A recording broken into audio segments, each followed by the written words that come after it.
Bonjour les amis, que vous soyez dans la recherche de développement personnel, coach, thérapeute, médecin ou accompagnant, vous avez peut-être une question.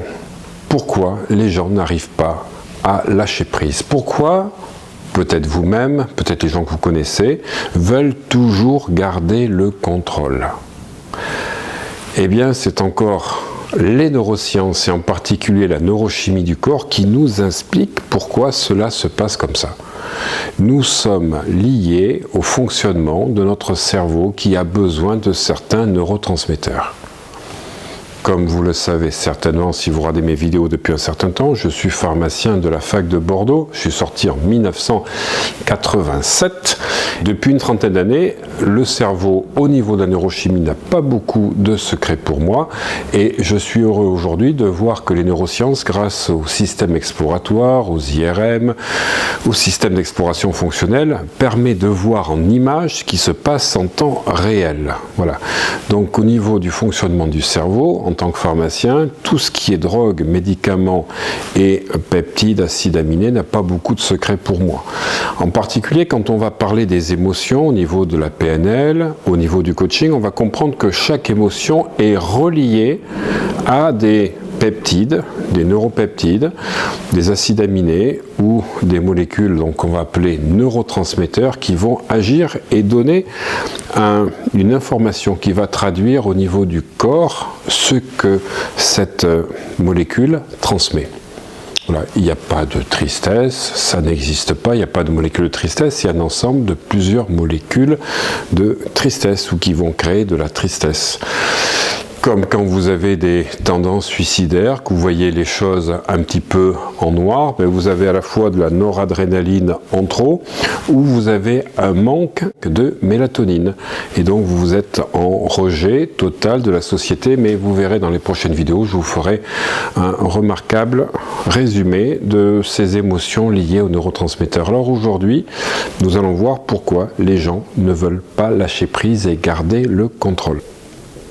Pourquoi, en fait, on veut contrôler? C'est parce qu'on a derrière des peurs.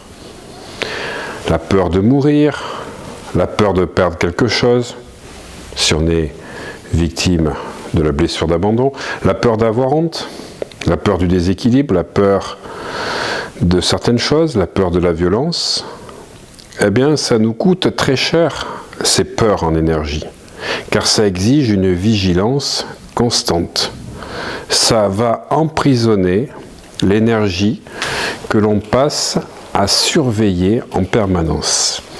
Car ces sensations de peur vont stimuler la noradrénaline. La noradrénaline est une catécholamine, c'est-à-dire qui est là pour nous donner de l'énergie, mais elle va se fatiguer dans le temps.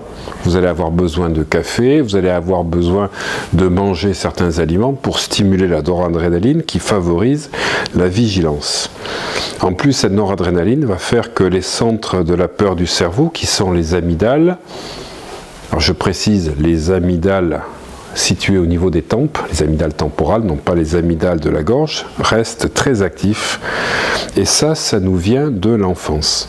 Voilà, le cerveau reptilien est là pour nous protéger, pour à tout moment savoir si on est en danger ou en sécurité, pour provoquer ce que Henri Laborie avait découvert, qu'on trouve dans le magnifique film Mon oncle d'Amérique d'Alain Resnais, la réaction de fuite ou la réaction d'attaque. Voilà. Et pour lâcher prise, pour pouvoir accepter de passer à un autre niveau de vie, pouvoir enfin lâcher et moins contrôler les choses, il va falloir stimuler en particulier le GABA, l'acide gamino-butyrique. Un des moyens les plus simples est de pratiquer 30 minutes de marche, même si elle est fractionnée. Ceci va permettre de pouvoir stimuler le GABA, ou alors de privilégier les aliments qui contiennent beaucoup de vitamine B et toutes les céréales complètes. Pour en savoir plus, découvrez les formations de coaching neuro-émotionnel sur www.i-hec.com. Merci de votre écoute, à bientôt.